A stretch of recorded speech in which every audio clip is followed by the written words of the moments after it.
Bonjour à toutes et à tous et bienvenue à cette table ronde qui nous plonge au cœur ce matin des révolutions technologiques les plus profondes de notre époque, l'ère quantique. Un sujet qui, vous le verrez, a des applications majeures pour le secteur du paiement.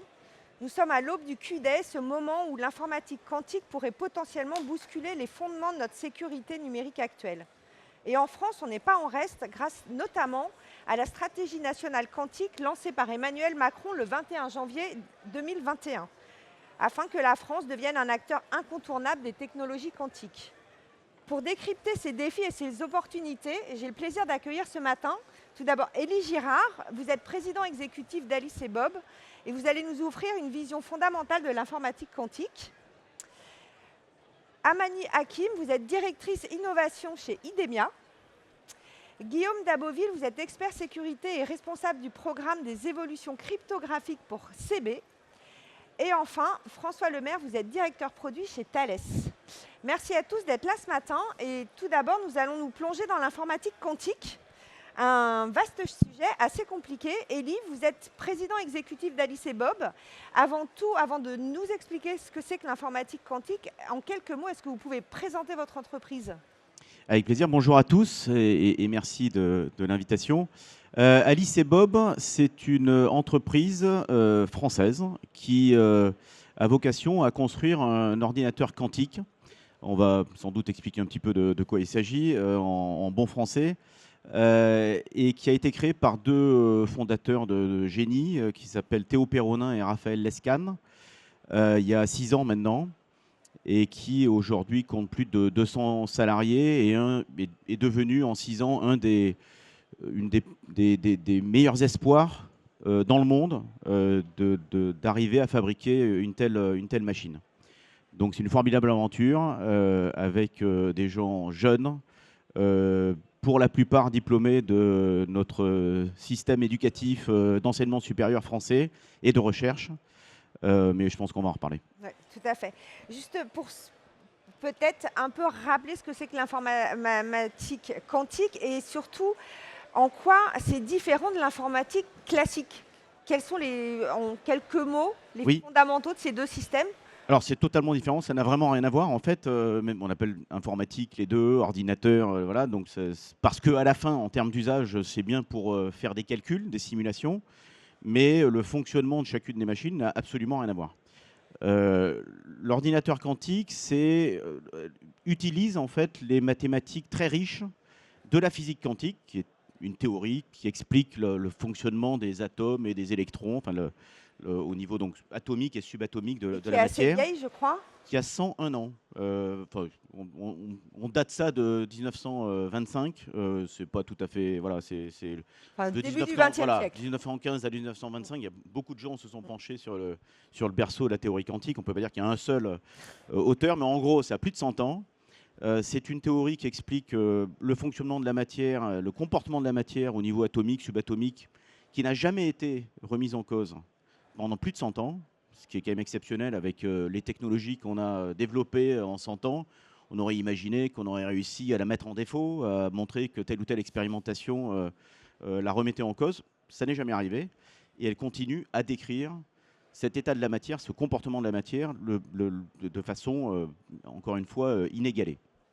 Et donc, on utilise les mathématiques très riches, très complexes, qui sous-tendent cette théorie de la physique quantique, pour pouvoir résoudre certains calculs. On va voir que l'informatique quantique ne résout pas tout, et elle est très complémentaire de l'informatique classique. Ça n'est pas le prolongement de l'IA, ça n'est pas le prolongement de l'informatique classique, c'est autre chose. Et donc ça ne va pas remplacer l'informatique classique. Ça ne va pas remplacer. C'est autre chose à côté. Ça va venir, et c'est ça qui est intéressant, y compris économiquement. C'est-à-dire qu'on n'est pas sur un remplacement, on n'est pas sur du Schumpeter à nouveau, qui a ressurgi ces dernières années, pour de bonnes raisons, avec l'IA et la générative. On n'est pas là-dessus. On est sur la résolution de problèmes qui n'ont jamais été résolus. C'est pas qu'on va résoudre plus vite des problèmes. C'est vraiment des nouveaux domaines. Ce sont voilà, on va résoudre des problèmes qu'on n'avait jamais imaginé résoudre. Pour vous donner, peut-être pour figurer ça en quelques chiffres très simples. Aujourd'hui, l'ordinateur classique le plus puissant, qui n'est même pas encore en fonctionnement en Europe, il y en a un aux États-Unis, il y en a en Chine, mais bon, on devrait avoir d'ici la fin de l'année cet ordinateur en Europe. Il va faire 10 puissance 18 opérations par seconde, c'est-à-dire 1 milliard, 2 milliards d'opérations par seconde. Opération voulant dire, pour figurer les choses, une petite addition, voilà, donc une opération élémentaire. Donc 1 milliard, 2 milliards. Si vous voulez simuler une molécule d'une cinquantaine d'atomes, c'est tout petit hein, dans la nature. On a l'habitude de nos cours de chimie, 50 atomes, ça paraît beaucoup, mais enfin, les vraies molécules dans la vraie vie, les protéines, ça fait beaucoup plus que 50 atomes. Mais la pénicilline, par exemple, fait à peu près 50 atomes. Une molécule d'une cinquantaine d'atomes, si vous voulez la simuler absolument parfaitement, ça veut dire quoi? Ça veut pas comme on le fait maintenant. Aujourd'hui, on ne sait pas simuler ce type de molécule. Si vous voulez la simuler parfaitement, c'est-à-dire les trajectoires des électrons, les liaisons chimiques entre tous les atomes, pour pouvoir la modifier, pour pouvoir comprendre son comportement et en faire quelque chose, vous avez besoin de 10 puissance 85 combinatoires possibles ou paramètres possibles, c'est-à-dire plus qu'il y a d'atomes dans l'univers, c'est-à-dire 1 milliard, 2 milliards, 2 milliards, il faut le dire 10 fois et pas juste 2 fois. Donc, c'est juste pour vous montrer que sur un problème qui est réellement simple, hein, encore une fois, une molécule de 50 atomes, c'est petit. Pour arriver à simuler ça parfaitement, pour en faire quelque chose, pour en faire un jumeau numérique, pour en faire quelque chose, on n'a même jamais imaginé pouvoir le faire, parce que les plus gros ordinateurs classiques arrivent péniblement à faire 1 milliard, 2 milliards d'opérations par seconde. Voilà, donc on est dans tout à fait autre chose, qui n'est pas du remplacement, qui est de la complémentarité, parce qu'à l'inverse, il y a toute une catégorie de calculs que font les ordinateurs classiques aujourd'hui. Les ordinateurs quantiques sont incapables de faire. Si vous voulez faire votre comptabilité avec un ordinateur quantique, franchement, il n'y arrivera même pas. Voilà. C'est vraiment quelque chose de différent. Totalement différent. Et dans quel domaine ça va pouvoir permettre d'apporter quelque chose? Vous parliez justement de la simulation de molécules. Est-ce qu'on peut penser au nucléaire ou à des choses comme ça?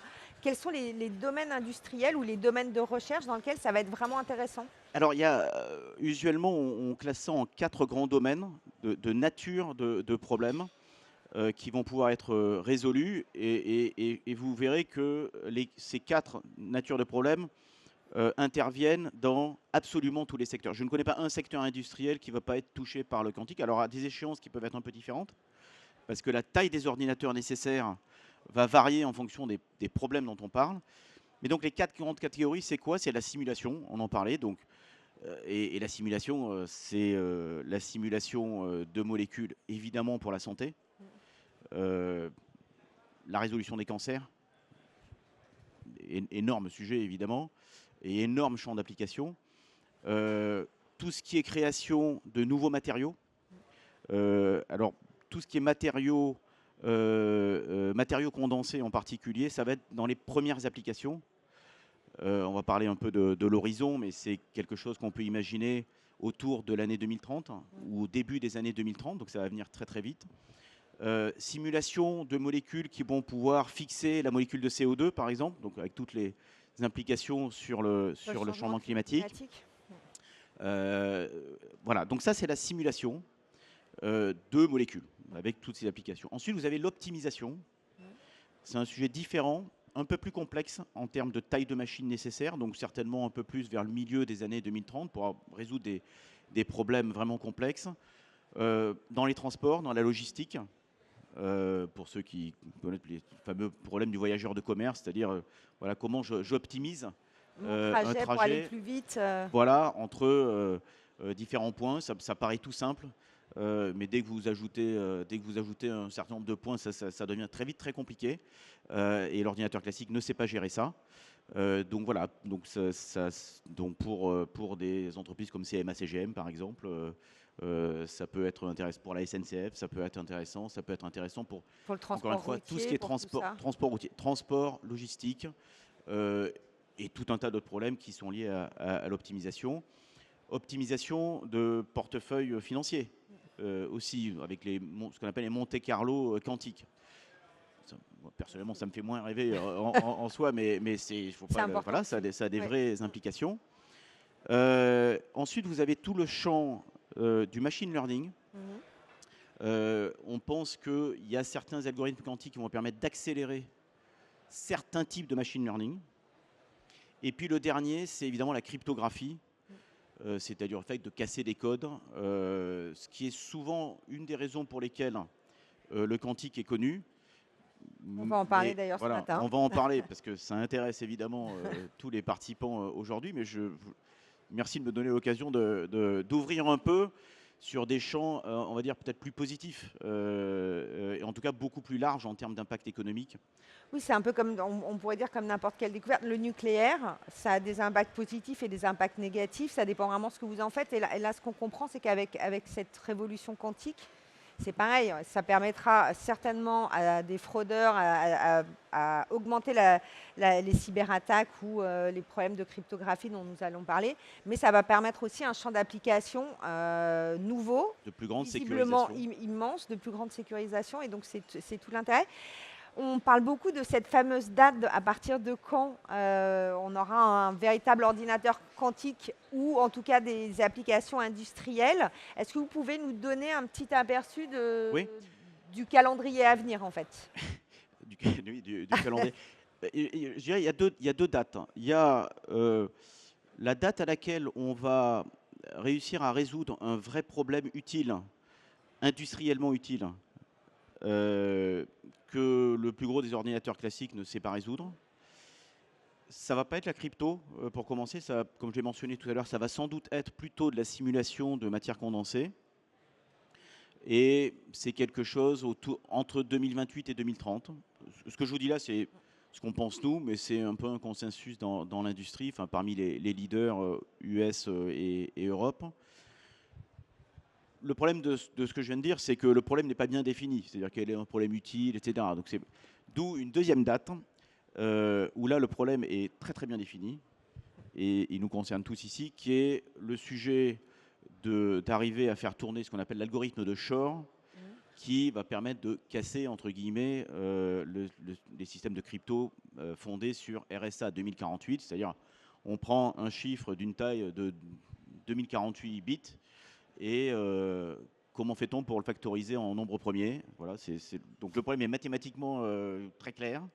La taille du nombre est très claire et précise.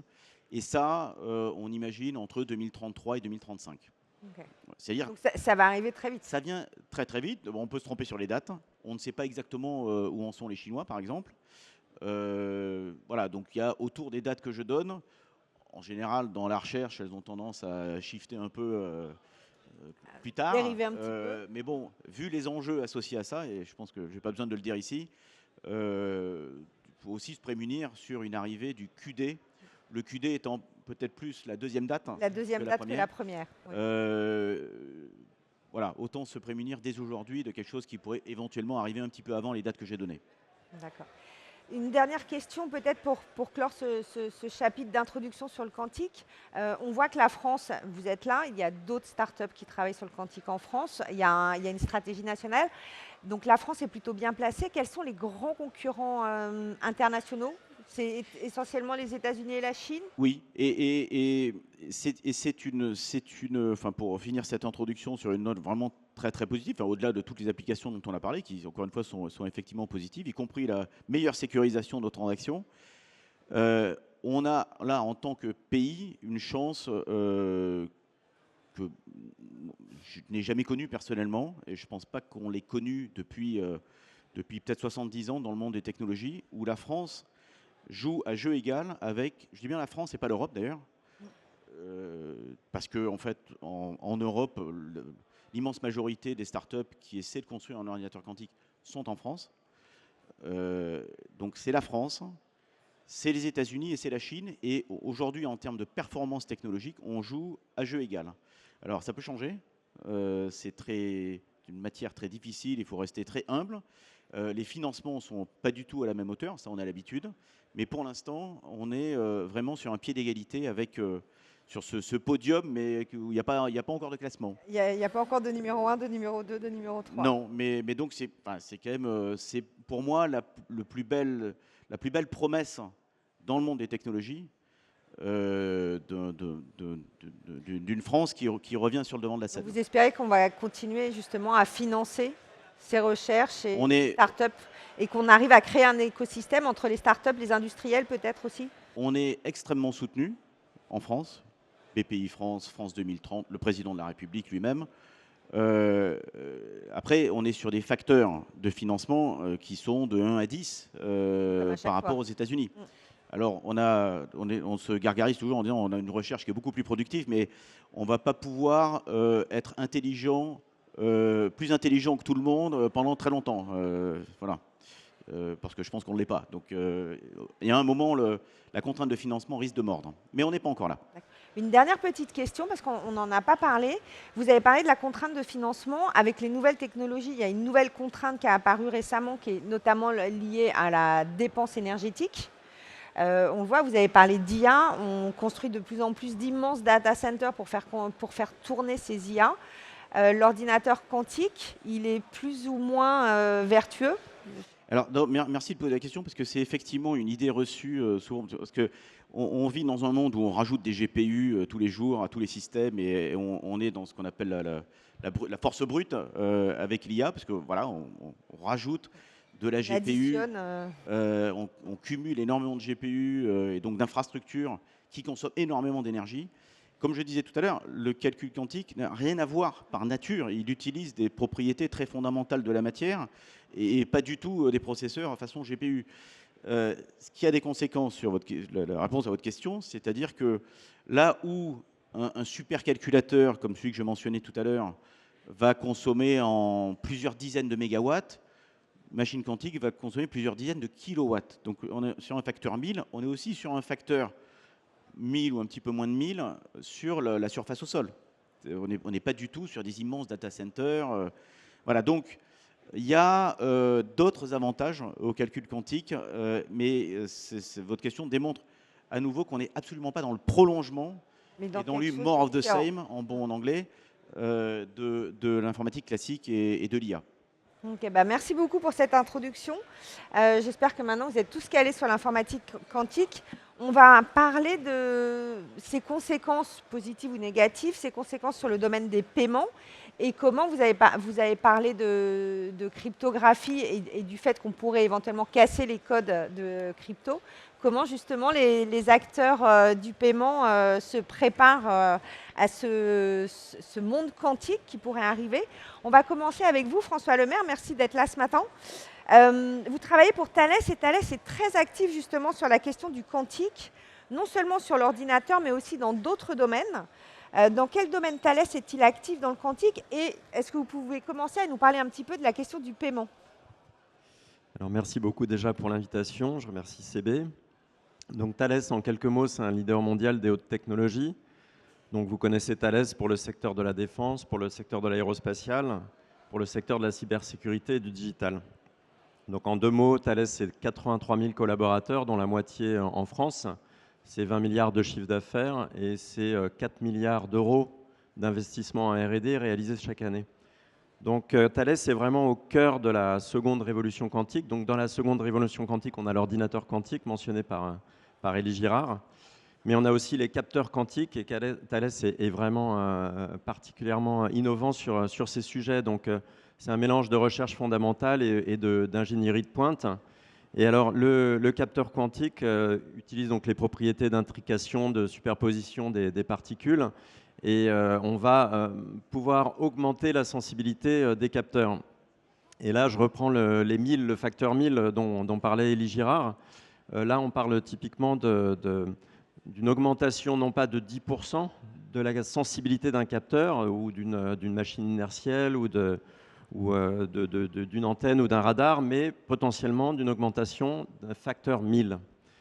On travaille aussi sur les communications quantiques. Donc là, le principe, c'est que si on essaye de récupérer un message quantique, en fait, le simple fait de le récupérer, ça le détruit.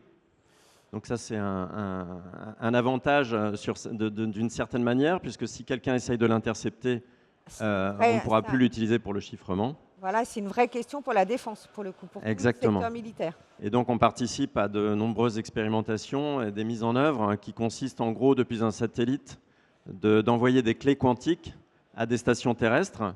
Ces clés quantiques, si quelqu'un les intercepte, elles seront détruites. Si elles ne sont pas interceptées, elles vont être utilisées par les stations terrestres pour chiffrer des messages et pour transmettre ces communications.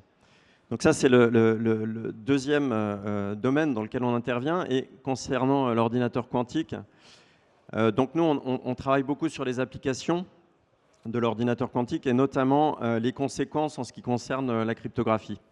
Voilà. Et donc, on travaille aussi bien sur les domaines de la cybersécurité, les domaines de la carte d'identité, sur les domaines aussi, bien entendu, des réseaux mobiles et enfin les domaines du paiement.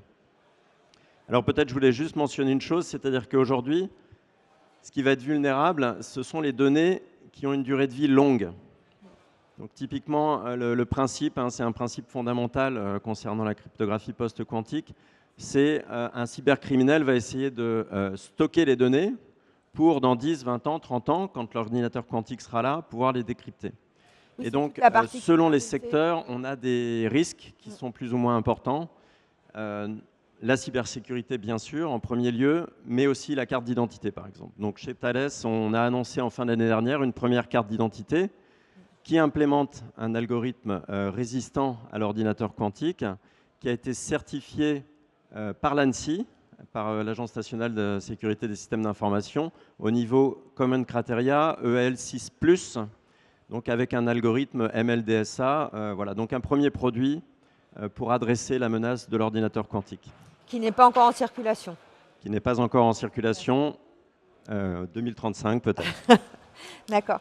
Amani, vous aussi, merci d'être là ce matin. Est-ce que vous pouvez nous expliquer un peu ce que fait IDEMIA dans le domaine du paiement et peut-être en complément de ce qu'a dit François? Bonjour à tous, merci à vous. Moi, je vais me concentrer sur notre division IDEMIA Secure Transactions, qui est celle que vous connaissez sans doute le mieux. Notre mission chez IDEMIA Secure Transactions, c'est de venir, comme son nom l'indique, sécuriser vos transactions et vos assets. Donc, ça peut être vos données bancaires, ça peut être en particulier également équipé dans le domaine de la connectivité avec des SIM ou eSIM, des véhicules connectés ou des téléphones mobiles. Nous sommes également des acteurs de la cybersécurité avec des solutions HSM qui permettent d'apporter de la cryptographie de façon très très sûre. Si je me concentre sur le domaine du paiement, en tant que tel, IDEMIA, c'est le partenaire de 1900 institutions financières à travers le monde. On émet 800 millions de cartes depuis nos usines chaque année. Et dans le domaine du paiement mobile, on a plus de 450 millions de tokens qui permettent le paiement mobile. Quand vous avez aujourd'hui une solution de paiement mobile dans vos téléphones, il est probable que vous ayez un token IDEMIA qui soit utilisé derrière. Tout ça, c'est avec un ancrage français qui est très fort. On a une autre technologie, en fait, qui est très, très française et dont on est très fiers, et je pense aussi chez Thales, c'est celle de la carte à puce. On a 5 centres de R&D en France, y compris notre usine de design de composants à Meyreuil, un site de production à Vitré en Bretagne, un site de personnalisation en France, ce qui nous a permis, il y a encore quelques semaines, d'avoir un label Made in France. Le Made in France, c'est une valeur chère à CB, c'est aussi une valeur chère à IDEMIA. Et le point commun entre toutes ces solutions, finalement, d'IDEMIA, c'est la cryptographie. Notre ADN, c'est notre expertise cryptographique. Depuis 40 ans, qu'on sécurise, sans même que vous le sachiez, vos moyens de paiement, vos moyens de communication. À chaque fois que vous avez un produit ou un service IDEMIA qui est déployé, on utilise de la cryptographie. Donc évidemment, l'ordinateur quantique, on l'étudie pour ses applications vertueuses, mais le risque sur ce qu'on appelle de la cryptanalyse est quelque chose qui nous tient également à cœur et dont on a envie de se prémunir. Et donc justement, est-ce que vous travaillez sur cette date, 2029, 2030, 2035 vous avez un objectif ou juste vous travaillez à être prêt le jour J? Alors, on travaille déjà depuis 2016. En fait, très tôt, IDEMIA a commencé à travailler sur ces sujets. On a eu la première carte SIM qui embarquait des technologies 5G avec du post-quantique dès 2021 qui a été déployée. Notre objectif, qui est très aligné avec en fait le message de l'ANSSI qui dit qu'il ne sera plus raisonnable d'avoir ou d'acheter dès 2030 des produits qui n'embarqueraient pas de la cryptographie post-quantique, c'est d'avoir pour l'ensemble de nos produits au moins une déclinaison résistante à l'ordinateur quantique d'ici 2029 pour permettre d'accompagner nos clients dès aujourd'hui avec des produits qui sont déjà existants, mais d'ici 2029 et s'assurer qu'on puisse migrer avant que la menace soit avérée. Oui, et migrer de manière soft et pas du Et de jour au façon lendemain. progressive, les migrations en un jour ou overnight, c'est Double vraiment pas PM. quelque chose qu'on aime. D'accord. Merci beaucoup. Pour revenir à l'informatique quantique, Guillaume, quel est l'impact justement de cette informatique quantique sur le système de paiement carte bancaire? Est-ce que vous pouvez expliquer à quel moment justement cette informatique quantique peut intervenir? Oui, bien sûr. Alors, je ne sais pas si on peut afficher le schéma parce que moi, je ne me déplace jamais sans mon schéma du système de paiement par carte quand quand je participe à une table ronde. Euh, pour vous expliquer les impacts de l'informatique quantique, on peut suivre le chemin, le parcours d'une transaction de paiement lorsqu'elle part en ligne. Donc, lorsque vous présentez votre carte bancaire sur le terminal, il y a une décision du terminal potentiellement qui est de demander l'autorisation de faire cet achat. Et donc, le terminal se connecte à la banque du commerçant qui va chercher à adresser la banque du porteur qui, in fine, autorisera ou pas la transaction. Et pour cela, il utilise cette banque du commerçant, il utilise le réseau interbancaire. Voilà. Et donc, pour répondre à votre question, en réalité, l'impact de l'informatique quantique, son impact, il est sur les algorithmes cryptographiques qui sont à chacun des échelons de ce chemin transactionnel. Ce chemin transactionnel, il est sécurisé à chaque étape par des algorithmes cryptographiques. Et donc, le jour où il y aura un ordinateur quantique, potentiellement, ces algorithmes cryptographiques seront au mieux affaiblis. En général, on dit qu'on divise le niveau de sécurité par 2. Au pire, malheureusement, leur sécurité s'effondrera. On reviendra dessus, je pense, un petit peu plus tard, mais essentiellement sur le tronçon carte terminal qui nous permet de mettre en œuvre la modalité de paiement dite offline. Et bien là, la sécurité clairement s'effondre. Donc voilà, les impacts, c'est cela. Et les conséquences, pour en finir là-dessus, c'est que potentiellement une augmentation de la fraude, tout simplement, et une perte de confiance de la part des Français vis-à-vis de leur système de paiement préféré. Système de paiement. Justement, pour bien comprendre l'impact sur le paiement, vous avez parlé un petit peu du système offline, on reviendra dessus. Mais à quel moment intervient la menace quantique? Dans le sens que, est-ce que tous les algos de cryptographie sont menacés? Ou est-ce qu'il y a différents algorithmes qui sont menacés et d'autres pas par justement l'informatique quantique? Alors, Élie le disait fort justement, l'ordinateur quantique sera très bon à certains calculs, pas forcément à tous. Heureusement pour nous dans le cas de la cryptographie. En fait, on a 2 grandes familles de cryptographie. Le premier type de famille, c'est la cryptographie symétrique. Le principe de la cryptographie symétrique, c'est de partager un secret. Admettons qu'on ait une boîte à secret. J'ai envie, Clémence, de vous passer un message. La boîte est ouverte, je vous dépose un message, j'ai une clé, je vais verrouiller la boîte. Et au moment où vous voudrez accéder au message, vous avez un double de cette même clé qui vous permet de l'ouvrir. Cette clé, en fait, c'est la clé qu'on vient partager, ce secret partagé. C'est ce qu'on utilise dans les algorithmes symétriques, typiquement le triple DES ou l'AES qui sont communément utilisés. Dans ce contexte-là, l'ordinateur quantique va être peut-être un peu meilleur, mais ne va pas révolutionner la sécurité.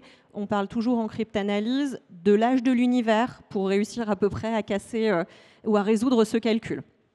Donc sur cet aspect-là, on n'a heureusement pas de risque. En revanche, il y a une autre grande famille qui est la cryptographie asymétrique, qui est typiquement utilisée quand vous envoyez un email, quand vous naviguez sur Internet ou dans les solutions de signature numérique. Le principe de la cryptographie asymétrique, c'est que cette boîte à secret, en fait, au moment où je vais mettre quelque chose à l'intérieur, pour la verrouiller, j'ai juste un bouton. Ce bouton, tout le monde y a accès, c'est la clé publique. Donc moi, je peux mettre un message pour vous. En revanche, vous, quand vous voudrez y accéder, vous aurez besoin d'une clé qui est votre clé privée, que vous êtes la seule à connaître, qui vous permettra d'y accéder. Et dans ce contexte-là, c'est le RSA, par exemple, dont parlait Élie tout à l'heure. Et là, on parle de l'âge des dinosaures, de passer de l'âge des dinosaures avec un ordinateur classique à quelques heures pour réussir à faire le calcul. Donc véritablement un changement, et quand on sait que toute la force de la cryptographie, c'est d'avoir un calcul suffisamment difficile pour que ce soit décourageant d'essayer de le résoudre, une vraie inquiétude. Malheureusement, quand on fait des transactions qui sont offline, c'est de la cryptographie qui est asymétrique, qui est utilisée, et donc on a un véritable risque. Alors un risque qui n'est pas systémique, parce qu'effectivement les transactions offline ne sont pas les plus communes aujourd'hui sur les réseaux. En revanche, ce sont les transactions qu'on utilise dans des cas d'usage typiquement de transport en commun pour passer les gates dans les transports, donc à un moment où en général on a envie de passer vite, mais également dans des scénarios de résilience. Quand on n'a pas de réseau, c'est l'offline qu'on utilise, et ne pas pouvoir payer quand on est en situation de fragilité parce que le réseau ne fonctionne pas, c'est une vraie problématique pour nous. Vraie problématique. Justement, vous disiez, François, que le paiement, que vous avez parlé des différents types, ce qui est éphémère et ce qui ne l'est pas. Le paiement, c'est quelque chose d'éphémère et c'est justement pas cette idée de données qu'il faut sécuriser pendant des années, parce que l'acte de paiement est quelque chose de rapide. Donc la criticité est moindre. Vous, comment vous abordez ça? Est-ce que vous dites il faut absolument investir sur tout, partout, parce qu'il y a un risque qui va arriver? Ou est-ce que vous dites, attendez, il y a peut-être des endroits où il faut effectivement travailler sur de la cryptographie et d'autres endroits où on peut peut-être laisser ou en tout cas attendre un peu? Alors effectivement, la criticité est, on va dire, moindre par rapport à une carte d'identité ou par rapport à, je sais pas, un contrat qui est signé pour des dizaines d'années. Voilà. Pour autant, il y a un risque. Il y a un risque autour du offline. Donc après, ce qu'il va falloir regarder, c'est quelle est la nature de ce risque, combien il y a de transactions offline. Alors il y a des pays dans lesquels il y a très peu de transactions offline. Si on prend les États-Unis, historiquement, c'est vraiment une très très grande majorité, très largement supérieure à 90% en transactions online. Donc là, on a l'AES pour sécuriser l'ensemble. Quand on parle de l'offline, après, la question c'est PQC ou pas PQC, ou alors PQC partiel. Voilà, il y a pas mal de choses, pas mal de questions derrière ça. Donc je vais prendre quelques exemples. Dans le transit, par exemple, effectivement, c'est des transactions de faible valeur quelque part. Donc est-ce que pour sécuriser l'offline dans le transit, on a besoin du PQC, donc de la cryptographie post-quantum, pardon pour l'acronyme, ou alors est-ce qu'il y a d'autres solutions envisageables à base de certificats, à base de cartes SAM ou de choses comme ça. Quand on parle de l'offline avec un objectif de résilience, là aussi, il y a des questions. Donc la cryptographie post-quantique, ça va être absolument essentiel dans un certain nombre de scénarios, mais on peut imaginer aussi sur ces sujets d'envisager la résilience de différentes manières. Par exemple, est-ce que la résilience, c'est 150 € chez tous les commerçants, partout, avec toutes les cartes, ou est-ce que la résilience, c'est une sorte de mode urgence, on va dire, qui est activé sur les terminaux de paiement et qui va faire que dans certaines conditions, si c'est activé et uniquement chez certains marchands, alors on a une capacité offline de 150 € avec effectivement un risque associé. Donc il va falloir vraiment faire le pour et le contre. La part des choses et voir, parce que si je repense, quand vous dites ça, au blackout total qu'il y a eu en Espagne, je dirais il y a 1 an à peu près. Et effectivement, énormément de gens se sont retrouvés sans pouvoir payer avec leur carte bancaire ou retirer du cash et n'avaient aucun moyen d'acheter pendant 24 heures, d'acheter des choses dans les magasins, ce qu'ils faisaient de manière naturelle sans même y penser. Le gouvernement invite d'ailleurs maintenant les gens à avoir du cash chez eux, un minimum de cash. Donc cette question de la résilience, elle est quand même importante. Et donc vous travaillez, vous proposez justement des solutions, ou de dire bah oui, à 150 en cas d'urgence on autorise le offline par exemple, ça pourrait être quelque chose comme ça? Alors ce qui est important, c'est de travailler sur des scénarios de risque. Ce qui est important, c'est de travailler aussi sur les scénarios économiques. Combien ça va coûter? Est-ce qu'il faut implémenter la cryptographie post-quantique sur toute la chaîne de paiement? Est-ce qu'il faut l'implémenter sur une partie de la chaîne de paiement? Donc par exemple, je pense aux terminaux de paiement qui sont sur le terrain et qu'on ne peut pas changer aussi facilement que ça. Est-ce qu'il faut l'implémenter sur toutes les cartes avec quand même potentiellement un coût associé? Voilà, donc il y a pas mal d'interrogations sur les scénarios d'implémentation aujourd'hui. Il y a tout ce travail qui doit être fait. Guillaume, justement, on a parlé du offline. Visiblement, François disait qu'aux États-Unis, ce n'était pas très répandu. J'ai l'impression que c'est plus répandu en France. Alors c'est vrai qu'en France, on a, ça dépend des établissements bancaires, mais entre 20 et 30% de offline parfois. Donc c'est ça qui nous permet d'avoir un bon niveau de résilience, hein, on y tient quand même particulièrement, sans aller jusqu'au cas extrême du blackout total que vous mentionnez. J'ai souvent le même exemple de retour de son lieu de villégiature le dimanche soir, quand vous arrêtez sur l'autoroute pour faire votre plein d'essence, vous avez envie de rentrer chez vous. S'il y a une panne réseau, vous êtes quand même content de pouvoir régler la note. Donc ça, c'est grâce au offline et grâce à la résilience du paiement par carte bancaire. Et ce que je voudrais préciser aussi, c'est que finalement, face à la menace quantique, on n'est pas tous égaux, on n'est pas tous soumis à la même pression. Nous, on ne gère pas des secrets de type militaire. Nous, nos transactions, elles ont un aspect tout à fait éphémère. Vous présentez la carte sur le terminal, la transaction est autorisée ou pas, le client repart avec son achat. J'ai envie de dire, fin de l'histoire. Donc s'il y a un organisme qui s'amuse à stocker, donc c'est ce qu'on appelle le STARNA décryptateur, donc à magasiner énormément d'informations chiffrées pour pouvoir éventuellement les déchiffrer plus tard. Ce ne sera pas sur vous. Nous, ce sont des transactions, donc c'est fini une fois qu'elles sont réalisées. Il y a quand même des données, parce qu'on parle du paiement, donc là on est juste sur l'acte de payer. Il y a quand même dans la finance des données qui restent longtemps. Vous avez des exemples en tête? Alors oui, il y a quand même des données clés, justement des clés, qui sont chiffrées, transmises au niveau des back-office, entre les émetteurs et les bureaux de personnalisation. Donc ça, ces données, effectivement, on n'a pas envie qu'elles soient connues. Cela dit, il y a un système de ce qu'on appelle de rotation de clés. Donc dans 30 ans, ceux qui viendraient avec des clés bancaires déchiffrées, je pense qu'ils n'en feront pas grand-chose. Mais effectivement, cette partie-là, elle est soumise, enfin, elle est sujette à la menace quantique elle aussi. Mais fort heureusement, aujourd'hui, on échange des clés sous des clés de plus haut niveau, qui sont elles-mêmes des clés de type AES, exactement comme ce qu'expliquait Amani tout à l'heure, donc utilisant de la cryptographie symétrique. Voilà. Okay. Justement, face à la menace de la cryptographie post-quantique, la cryptographie post-quantique, vous en parliez un peu, propose de nouveaux algorithmes.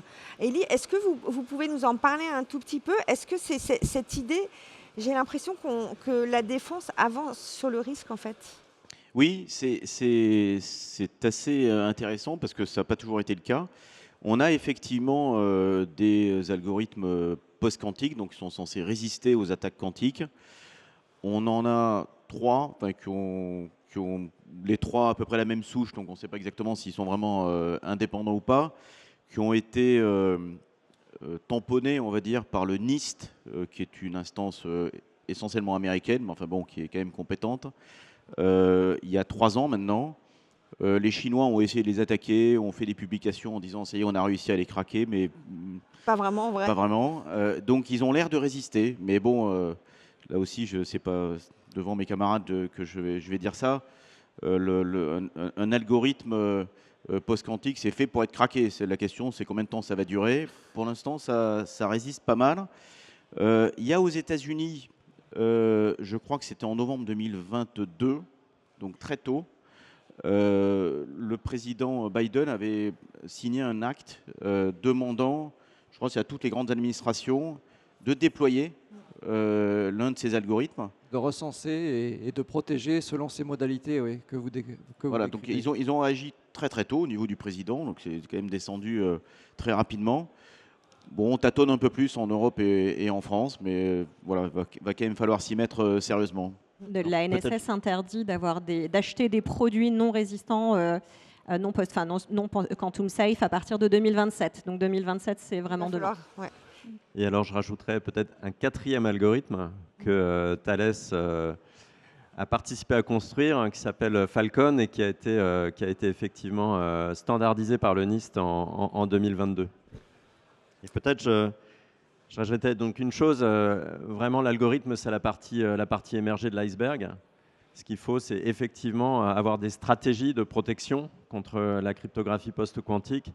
Et donc ça passe réellement par faire un inventaire des risques cryptographiques dans une organisation donnée et trouver des solutions, ou en tout cas envisager des solutions sur chacune des parties de l'architecture. Voilà. Et je rajouterais aussi qu'il y a l'ANSSI aujourd'hui qui promeut l'utilisation de mécanismes cryptographiques hybrides.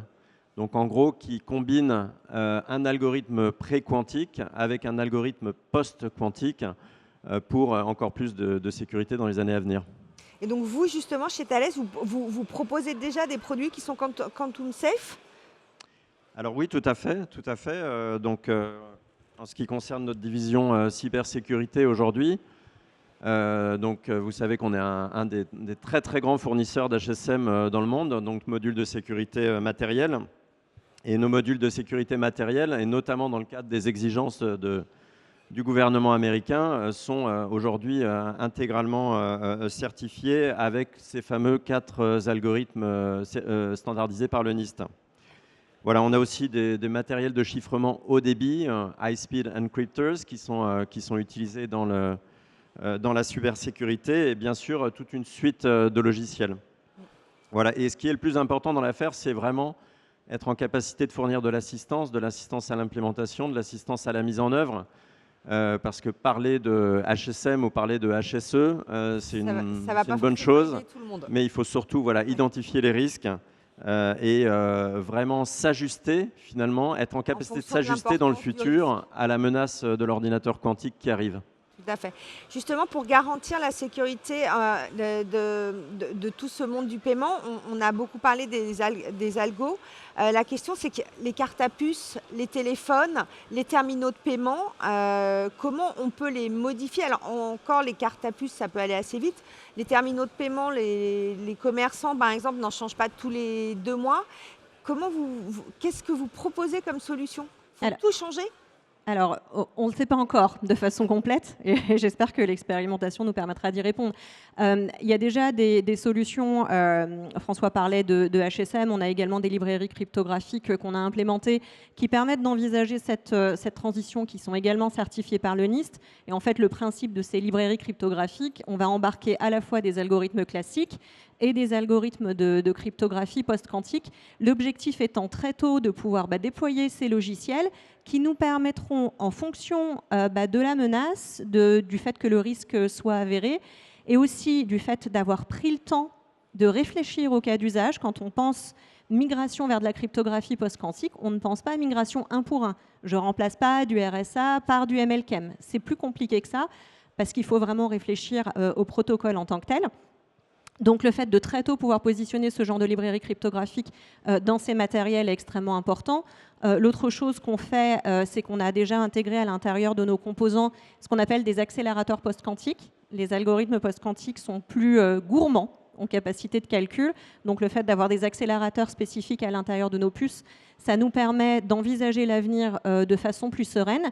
Et la dernière chose qu'on implémente de façon systématique, et c'est vrai à la fois pour nos solutions de cybersécurité, mais pour nos solutions numériques ou pour les solutions physiques, c'est ce qu'on appelle de la crypto-agilité. En fait, l'objectif, c'est de profiter de cette menace pour changer un petit peu la manière avec laquelle on envisage une sécurité. La sécurité, la graver dans le marbre, c'est un contresens. Parce qu'on sait que c'est juste l'incapacité d'un attaquant à casser aujourd'hui un algorithme ou une solution qui est déployée. Le fait de pouvoir avoir une solution pour mettre à jour de façon sûre l'ensemble du parc, que ce soit des cartes de paiement en les tapant par exemple au dos de votre téléphone. On a des solutions aujourd'hui pour pouvoir les mettre à jour, on a déjà des démonstrateurs sur ce sujet. Ou si on pense dans un écosystème qui est un peu plus large mais qui est quand même parlant, aujourd'hui vous avez des SIM ou des eSIM à l'intérieur de compteurs d'eau et qui vont rester sur le terrain pendant 10 ou 15 ans. On a déjà démontré dès l'année dernière avec Telefonica Mobile World Congress la capacité à venir remplacer les algorithmes de cryptographie qui sont à l'intérieur de ces compteurs d'eau connectés sans avoir besoin d'interrompre le service, sans avoir besoin d'envoyer des gens sur site pour le faire. Et en fait, le parallèle avec les terminaux de paiement est très simple parce qu'on est vraiment sur le même écosystème. Donc, c'est techniquement faisable. On l'a déjà expérimenté dans un écosystème plus large et il n'y a aucune raison de ne pas y arriver dans le domaine du paiement. Oui, l'idée, c'est vraiment de pouvoir mettre à jour à distance quand il y a besoin et le jour où il y aura besoin de changer les et d'avoir cette vraie vision long terme quand on sait que les matériels restent là longtemps. Guillaume, justement, cette capacité à faire évoluer la cryptographie, chez CB, c'est vraiment une nécessité? Vous travaillez dessus? Alors oui, ça nous préoccupe beaucoup, évidemment, comme tout le monde. Pour nous, il y a 2 sujets un peu distincts. Il y a le sujet des cartes, où là, on estime qu'on a un cycle de renouvellement qui est bien, voire très bien maîtrisé. Donc à partir du moment où on a les idées claires sur qu'est-ce qu'il faut implémenter sur la carte et que les cartes sont prêtes, très rapidement, peut-être pas très rapidement, mais en tout cas de manière maîtrisée, on sait renouveler le parc. Ce qui nous pose plus question, c'est le parc des terminaux. Le parc des terminaux, c'est des équipements qui sont sur le terrain pendant éventuellement très longtemps. Donc c'est un sujet qui nous avait préoccupé avec mes homologues de l'ECPC, le European Card Payment Cooperation, donc les schemes domestiques européens. Et donc nous avons défini, justement pour ce problème, pour y répondre, une architecture de sécurité que nous avons publiée sous forme d'un position paper qui est d'ailleurs disponible sur le site de l'ECPC. Je vous invite à le télécharger et à le lire. CB reconnaît évidemment ce position paper, cette architecture de sécurité. Nous l'avons raffinée au sein d'une note technique qu'on partagera très probablement cette année avec l'ensemble des acteurs. Mais pour répondre à votre question, effectivement, la crypto-agilité, et l'agilité en général d'ailleurs, pas forcément crypto, il n'y a pas que de la crypto dans la vie, c'est très important, ne serait-ce que pour faire descendre de nouvelles fonctionnalités au niveau des terminaux de paiement. Merci. Amani, on a évoqué tout à l'heure, je ne sais plus si c'était vous ou François qui en parlait, la question du transport et cette idée qu'on ne peut pas se permettre d'attendre 1 ou 2 secondes quand on paye, je sais pas, à l'entrée du métro, on le voit là, à l'entrée du métro parisien ou dans n'importe quelle ville où il faut que ça aille vite. D'après ce que je comprends, justement, les algorithmes post-quantiques sont un peu plus longs. Comment on peut faire pour améliorer ça? Parce qu'un délai de 1 à 2 secondes, en fait, c'est immense. C'est extrêmement long pour une transaction. C'est vrai nous, on a publié un protocole en décembre 2022 qui permettait de prouver que c'était techniquement faisable de payer en offline en étant résistant au post-quantique avec des temps de réponse qui sont aujourd'hui trop longs parce que tout simplement, ces algorithmes sont trop gourmands. On a 2 aspects. Il y a le temps qui est passé dans la puce et là-dessus, on travaille déjà de notre côté sur des accélérateurs post-quantiques. Donc, on n'a pas d'inquiétude sur notre capacité à faire descendre ce temps. En revanche, il y a du temps qui est passé en fait dans les données, parce que quand on passe à des algorithmes post-quantiques, on augmente aussi les données qu'on échange avec un terminal de paiement. Et les capacités de communication des terminaux aujourd'hui ne nous permettent pas d'aller à la bonne vitesse pour pouvoir compenser cette augmentation du nombre de données à transférer. Donc, en fait, le point, c'est vraiment de se dire, c'est une problématique d'écosystème. C'est-à-dire qu'on ne peut pas travailler, nous, tout seuls, en tant qu'industriels, sur la partie carte. On a des pistes, on a des idées, parce que dans le domaine de l'identité, par exemple, on arrive à communiquer beaucoup plus vite avec les terminaux d'identité. Donc, on sait que c'est faisable, mais on a besoin de travailler avec les autres acteurs de l'écosystème pour avancer sur ces sujets. Justement, à propos d'écosystème, Élie, vous trouvez-vous que l'écosystème français et européen est efficace? On en a parlé un petit peu tout à l'heure. Qu'est-ce qui manquerait pour qu'on ait un ordinateur quantique 100% français ou 100% européen? Ça va être possible ou pas? Je pense que ça va être possible, parce que encore une fois, les composants nécessaires à la construction de l'ordinateur quantique sont à peu près tous nouveaux. Il y a besoin de cryostats, par exemple, avec... cryostats, c'est des frigos qui permettent de descendre à 10 millikelvin, c'est-à-dire très proche du zéro absolu.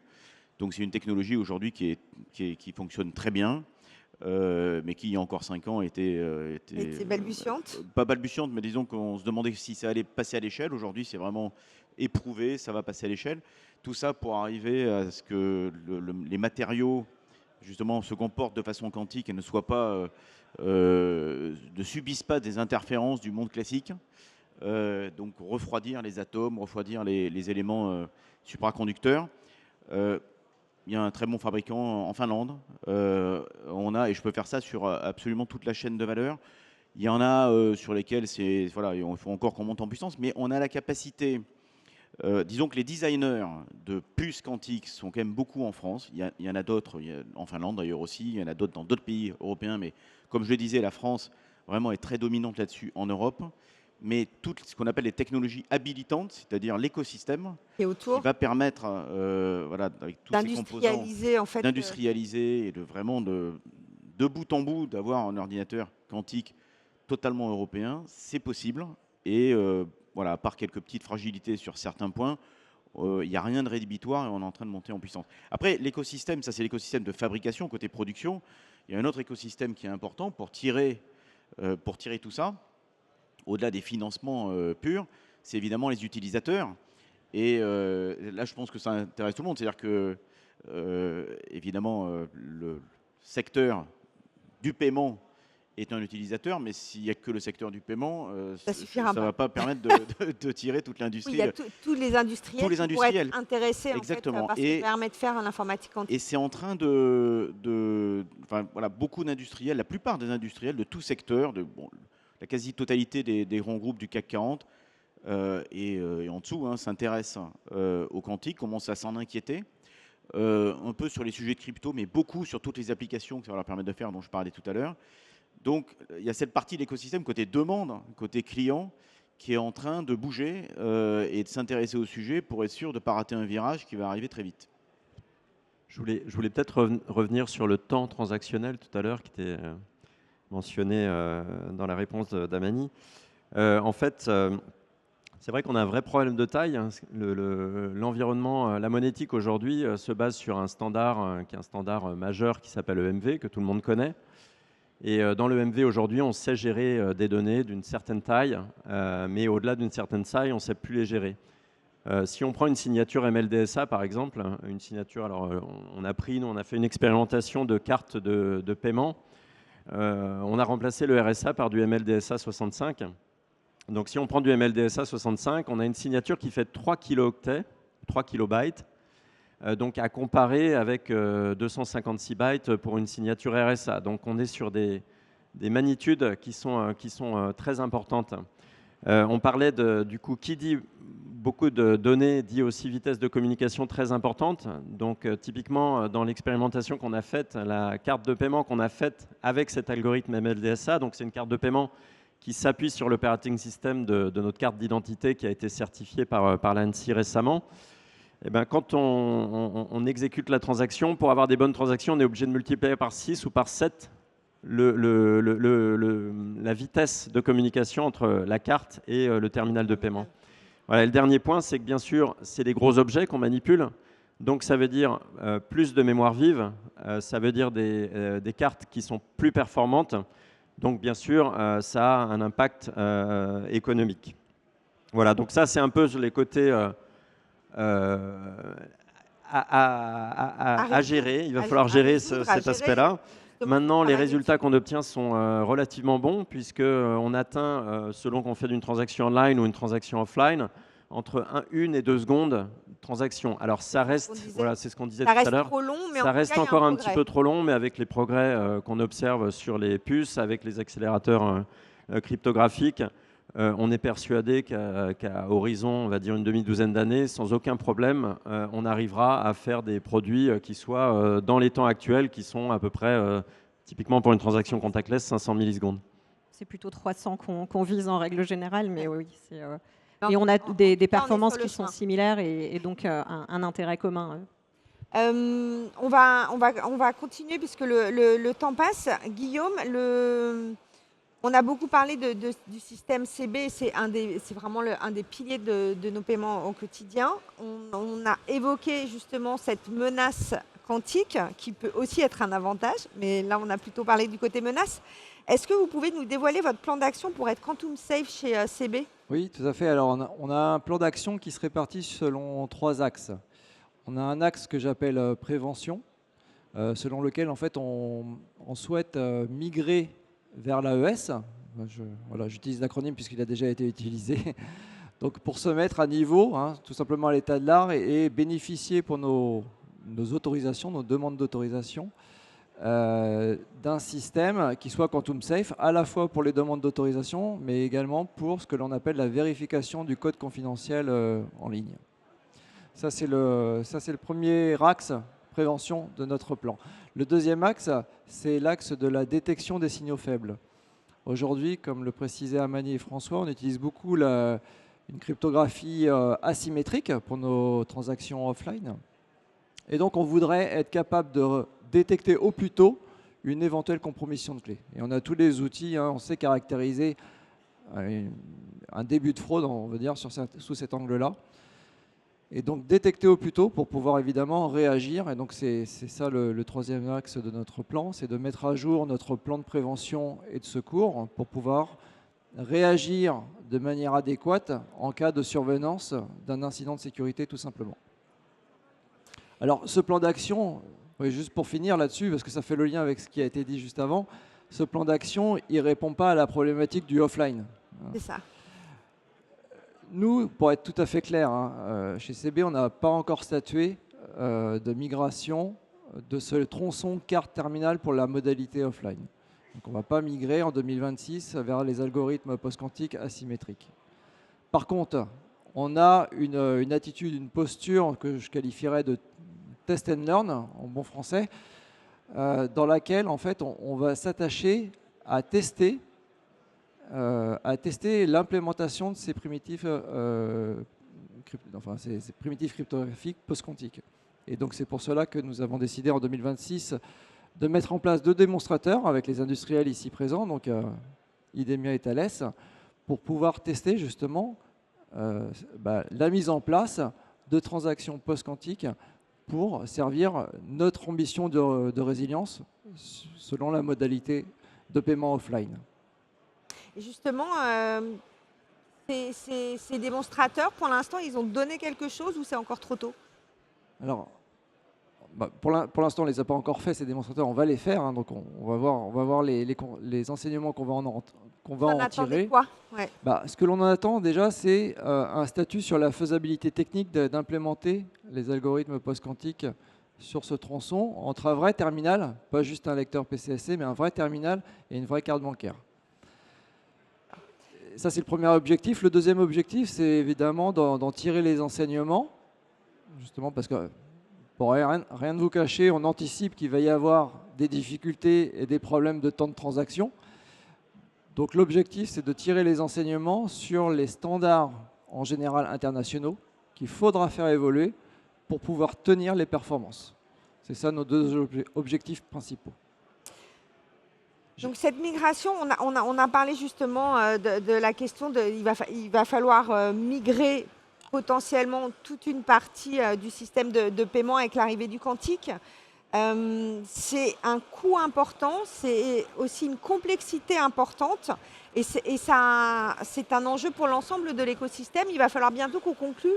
Donc en fait, Guillaume, je vais vous poser une dernière question, c'est comment CB compte-t-il fédérer l'ensemble des acteurs, les banques, les industriels, les terminalistes? Vous avez aussi des représentants de l'écosystème autour de vous. Oui. Comment vous allez faire? Quelle est l'idée? Alors déjà sur la complexité et le coût, nous on estime que notre plan, là, selon les 3 axes que je viens de décrire, la prévention, détection et réaction, on estime que c'est un plan qui est équilibré, à la fois sur la complexité mais également sur le coût.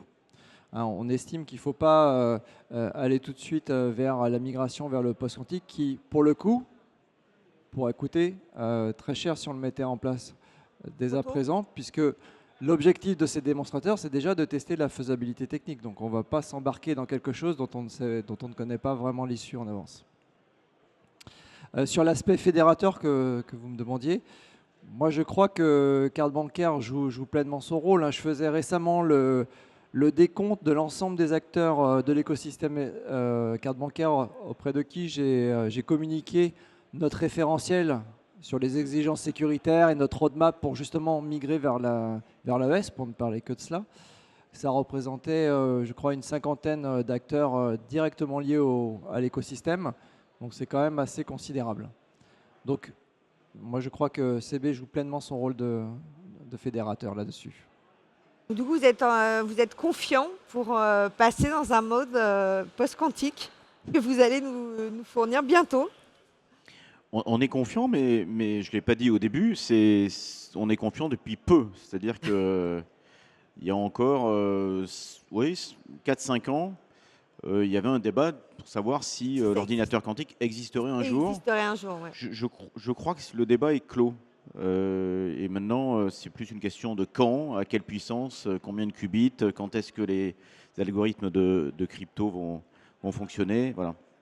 Du coup, vous invitez effectivement toutes les personnes présentes à se préoccuper vraiment du problème. Oui, mais je crois que c'est déjà le cas, donc je n'ai pas besoin de... Moi, je pense que si tous les acteurs, les partenaires, finalement, font le travail qui leur incombe sur leur périmètre, moi, je suis tout à fait convaincu que notre plan de migration, donc je n'ai pas mentionné les jalons, mais grosso modo, on souhaite l'exécuter entre 2027 et 2030. Voilà, moi, je suis tout à fait confiant sur le fait qu'on va y arriver. François, vous êtes confiant aussi? Oui, tout à fait confiant. On a tout à disposition. Donc après, il y a la faisabilité. Après, il y aura le temps de l'optimisation. Voilà, mais donc, on ne sait pas si ça sera dans 5 ans, dans 6 ans, dans 3 ans, dans 10 ans. Mais on est tout à fait confiant sur le fait de pouvoir résoudre la problématique. De la même manière, on a déjà fait des expérimentations depuis de nombreuses années. Donc la faisabilité technique, pour nous, elle est claire. Mais oui, c'est le temps de l'optimisation et de travailler ensemble pour pouvoir justement lever ces derniers verrous et pouvoir mener sereinement le maintien d'une chaîne de confiance qui est essentielle pour les consommateurs. Essentiel et effectivement, s'il y a un problème d'algorithme et de cryptographie dont vous avez parlé, si on brise la chaîne de confiance, après c'est tout le système éventuellement qui peut tomber. Visiblement, vous en êtes conscient, vous êtes prêt à aborder le sujet. Donc je vous remercie beaucoup pour avoir participé ce matin à cette table ronde. Merci Elie pour nous avoir expliqué ce que c'était que l'informatique quantique et surtout à quoi ça allait servir.